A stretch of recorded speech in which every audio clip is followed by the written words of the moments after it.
Daniel Hayes thought his past was done with him. The shop door creaked open like it always did, the bell chiming over the stale smell of oil and dust. Then Ryan Parker stepped inside. Ryan didn't smile, didn't wonder, and didn't pretend this was a friendly drop-in. He walked straight to the counter and said it like he was dropping a warning. "Your ex asked me to find out if you're still single." The words landed wrong, too clean and too calm. For a second, the shop went silent, not quiet, silent. Daniel kept his hands on the rag, as if grease could anchor him. "Claire," he said, and the name tasted like cold metal. Ryan nodded once. "Ran into her downtown," he said. "She asked. I said I'd check." Daniel breathed in, slow, while a clock ticked above the counter like it was counting down. "So?" Ryan asked. Daniel could have lied, but he didn't. "Yeah," he said. "I'm single." Ryan watched his face like he expected a fracture, but Daniel gave him nothing. "That's all she wanted?" Daniel asked. Ryan hesitated. "She didn't say much," he admitted.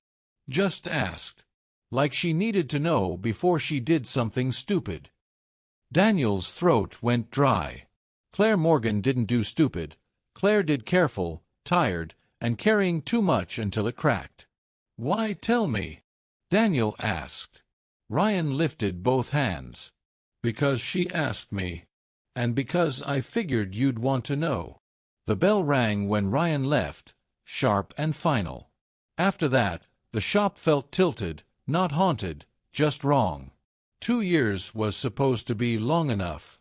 Their breakup hadn't been fire, just late bills, early mornings, and 2 exhausted people talking around their feelings until there was nothing left but distance. "I can't do this," Claire had said, still in scrubs, eyes dry from being too tired to cry. And Daniel had answered with silence, because silence was his oldest habit when he felt helpless. Now her name was back in his shop like a dropped wrench, sudden, loud, impossible to ignore. Friday arrived with a gray sky that made the town look half asleep. Daniel rolled up the door and let the cold air pour in. Then he heard it. An engine coughing and struggling, the sound of something fighting to start and losing. A dark blue sedan coasted into the lot and stopped crooked near the entrance. Daniel didn't move at first, because he knew that car. Claire stepped out in scrubs under a worn jacket, hair twisted into a messy knot. Her shoulders looked smaller than he remembered, like life had been shaving pieces off her. She shut the door with that same impatient force, and for one brutal second, time folded. Her eyes found him with no smile and no performance, only tired honesty that hit harder than anger ever could. "Hey," she said. Daniel wiped his hands on a rag that didn't need it. "Morning." "My car won't start," she said, voice flat with exhaustion. "It died down the street. I figured you'd know what to do." He nodded once and didn't ask why she hadn't gone somewhere else. He just stepped past her toward the hood latch. "Pop it," he said. Claire obeyed without argument, and that alone felt strange. When the hood lifted, the engine smelled like burnt oil and old dust. Daniel leaned in, eyes scanning cables and connections. Claire stood close enough for him to feel her without looking at her, cold air and hospital antiseptic clinging to her jacket. "You been having trouble with it?" he asked. "A few weeks," she said. "I kept putting it off." Of course she did. Daniel checked the starter. His fingers moved automatically, but his mind stayed locked on the space between them. A space full of everything they never said. "It's the starter," he said at last. "I can get it going for now, but you'll need a replacement soon." Claire nodded. "Okay." Silence spread again, not empty, loaded. "How've you been?" she asked, sudden, like the question slipped out before she could stop it. "Busy," Daniel said. "Shop steady." Claire's eyes flicked over him, hands, face, the shop behind him, like she was taking inventory of what she'd left. "You seem calmer," she said. Daniel stepped back. Try it. Claire slid into the driver's seat. The key turned. The engine coughed once, twice, then caught. Relief flashed across her face so fast it almost looked like pain. She stepped out and shut the door gently this time. "How much do I owe you?" she asked. "Nothing," Daniel said. Claire frowned. "Daniel." "It's fine," he said. Her gaze held his, tired and sharp and careful, and for a second she looked like she was about to say something that mattered. Then she swallowed it.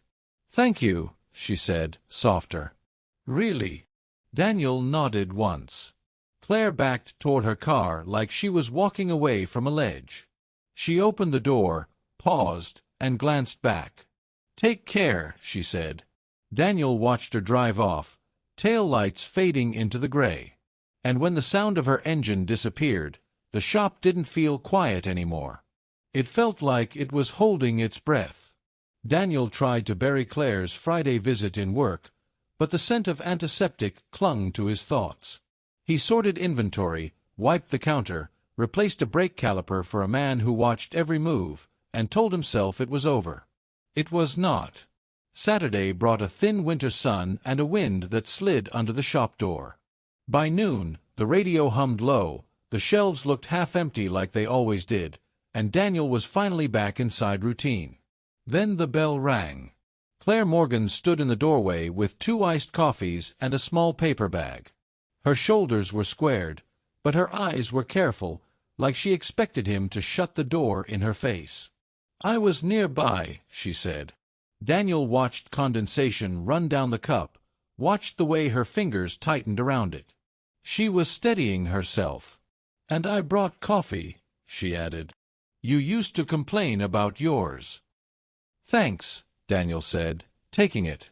Claire set the bag down. "Blueberry muffin," she said. Daniel looked up. She remembered. He nodded toward the stool. "Sit."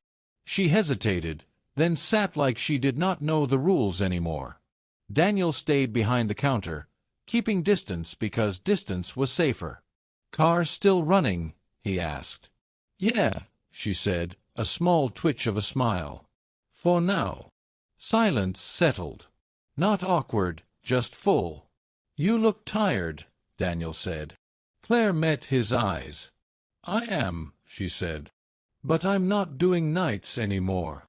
Daniel waited. "I left the hospital," she said. The words landed heavy. Claire had once talked about that place like it owned her. "I loved the people," she added quickly.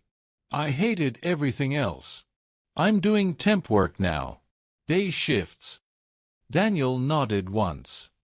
He did not ask for more. Her voice told him enough. "What about you?" Claire asked. "Shop steady," Daniel said. "I paid off the worst loan." Claire exhaled, and for a second her shoulders dropped. "Good," she said. "You deserve steady."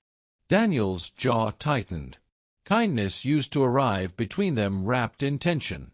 This one did not. Claire's gaze flicked to his hands. "I saw Ryan," she said. Daniel's pulse ticked up. He said nothing. "I shouldn't have asked him," Claire admitted. "It was cowardly." "It was unexpected," Daniel said. "Not cowardly." Claire stared into her cup. "I didn't know if you were okay," she said. "After we ended it." Daniel felt the old night return in a flash. Keys in her hand, his silence, the door clicking shut. He hated that his first instinct was still to shut down. "I wasn't," he said. Claire's eyes widened a fraction. "I was angry," Daniel continued. "Then I got busy." Claire swallowed. "I thought you hated me." "I hated what we turned into," Daniel said. Claire let out a breath that sounded like it hurt. "We didn't know how to talk," she said. "Everything felt like it would break if we touched it." Daniel looked at her knuckles, at the faint scar he remembered, and forced his voice to stay level. "What do you want, Claire?" Claire did not flinch. "I don't want anything from you," she said. "I just needed to see you." To know you're real. Not a memory I keep dragging around on bad days. Daniel's stomach tightened. Bad days. Claire's fingers tapped once against the cup.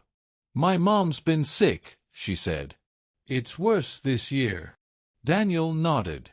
He did not ask questions that might make her retreat. I didn't come here to dump that on you, she added fast. I'm sorry. Stop apologizing, Daniel said.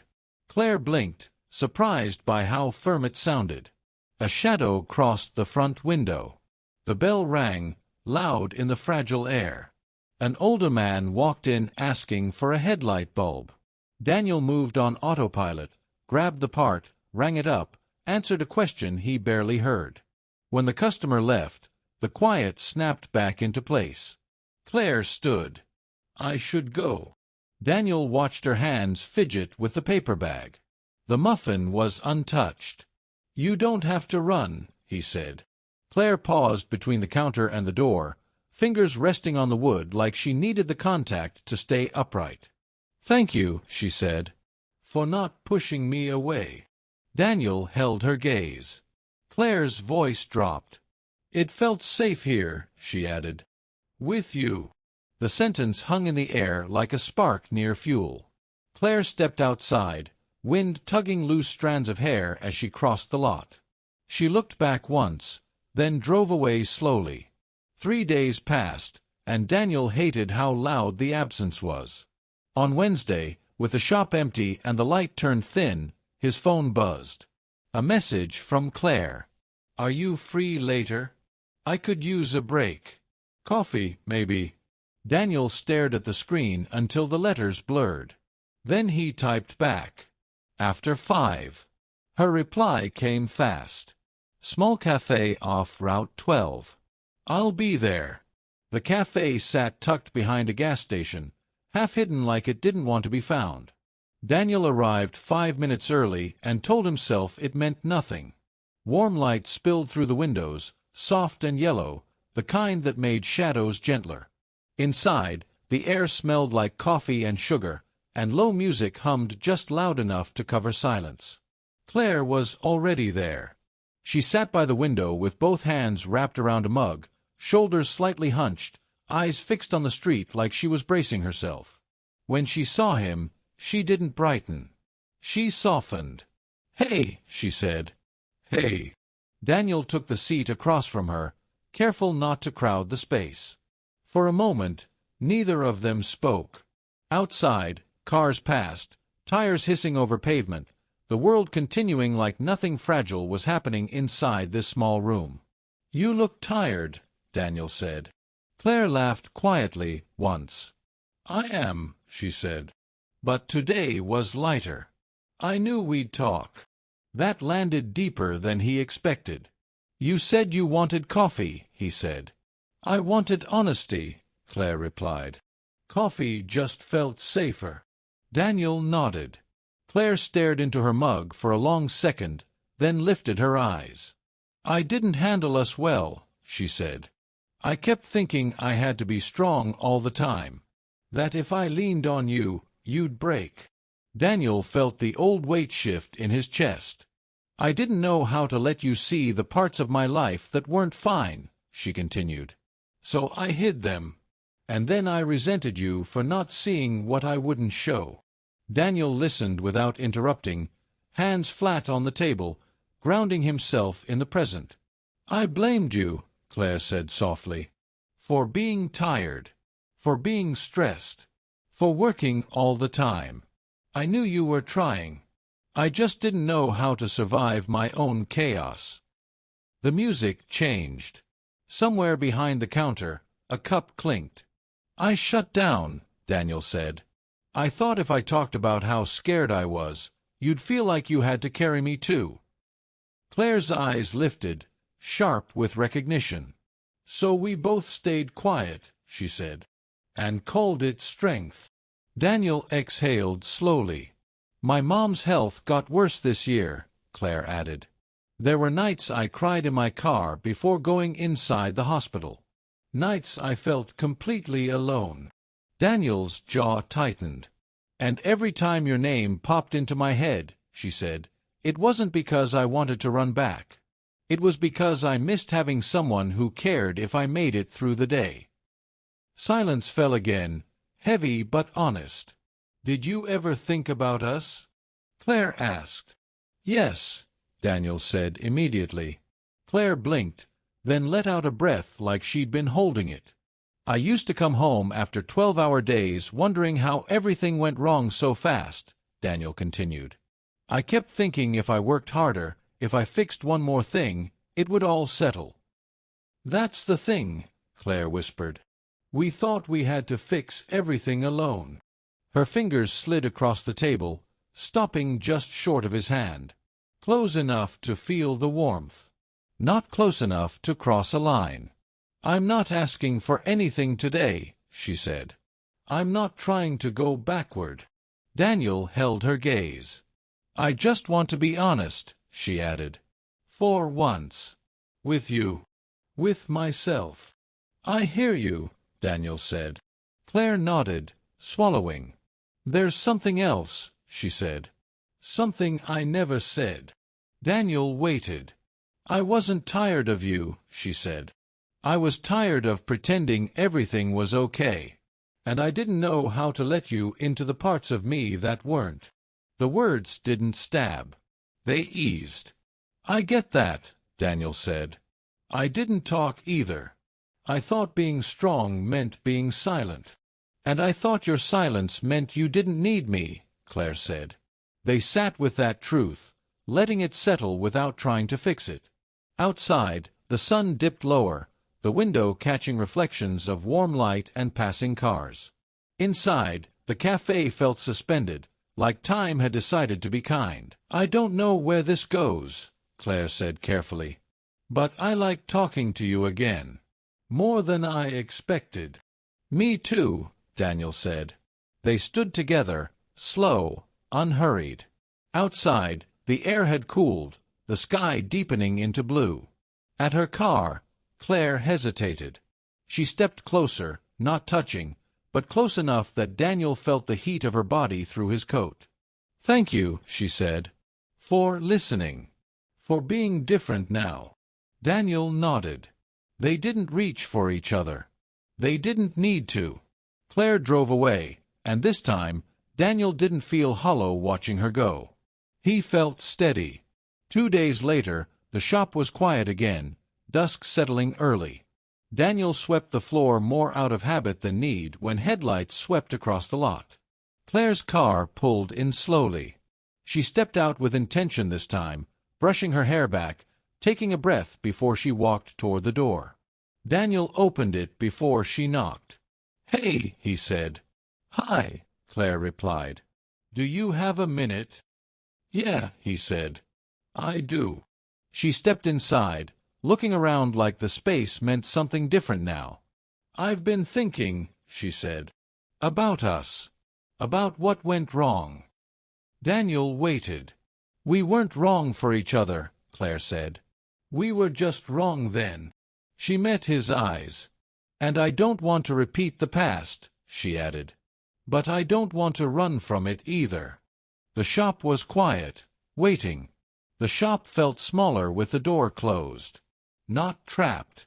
Focused. Daniel leaned against the counter, listening to the quiet hum of the refrigerator in the back and the faint tick of cooling metal from a car he'd worked on earlier. Claire stood near the workbench, one hand resting on the edge like she needed the contact to stay grounded. We can't erase the past, Claire said. And I don't want to. Daniel nodded once. If we pretend it didn't happen, she continued, we'll end up right back here, confused and tired and blaming each other for things we never said out loud. Her voice was steady now, not pleading, not fragile. I'm not here because I'm lonely, she said. And I'm not here to rush into anything. I just know that for the first time in a long time, I feel like we can talk without breaking each other. Daniel felt the weight of that settle in his chest. I've been scared, he admitted. Scared that if we tried again, we'd fall apart the same way. Scared I'd fail you. Claire didn't interrupt. But these last few weeks, Daniel continued, I see how different you are. And I see how different I am. Claire swallowed.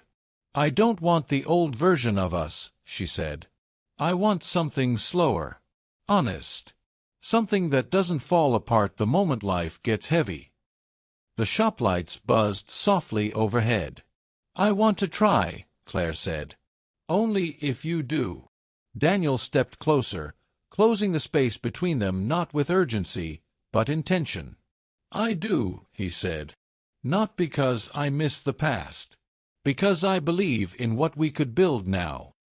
Claire's breath hitched, just slightly. Daniel reached for her hand, slow enough that she had time to pull away if she needed to. She didn't. Her fingers curled around his, warm and certain, and the contact felt nothing like memory. It felt present. Claire stepped closer, resting her forehead lightly against his chest. Not collapsing into him. Choosing him. I missed you, she said quietly. I missed you too, Daniel replied. Not who we were. Who we're becoming. She pulled back just enough to look at him, eyes bright but steady. So, she said, a small laugh breaking through. This means we're really doing this. Yes, Daniel said. But this time, we do it right. Slow, Claire said. Slow, Daniel agreed. They stood there for a long moment, the shop holding their quiet like a witness. The same space where Daniel once tried to forget her. The same counter where silence had done so much damage. Now it felt different. When Claire left that night, she didn't rush. She didn't hesitate either.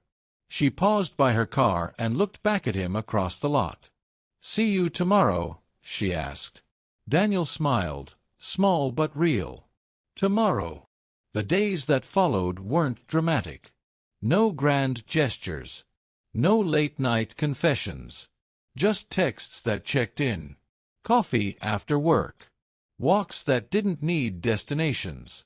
They talked about schedules and boundaries and the things they were still learning how to say out loud. They listened more than they spoke. And when life pressed in, they didn't disappear. One evening, weeks later, Daniel closed the shop as the sky darkened early, winter creeping closer. Claire waited in her car, engine idling, headlights warming the pavement. He climbed in beside her. How was your day? She asked. Tiring, Daniel said. But manageable. Claire smiled. They drove with the radio low, the town passing quietly around them. Daniel realized something then. He wasn't afraid of the past anymore. It didn't loom. It didn't threaten. It existed behind them, acknowledged, understood, no longer chasing. When Claire reached for his hand at a stoplight, Daniel didn't tense or wonder what it meant. He just held on. Because this wasn't about fixing what was broken.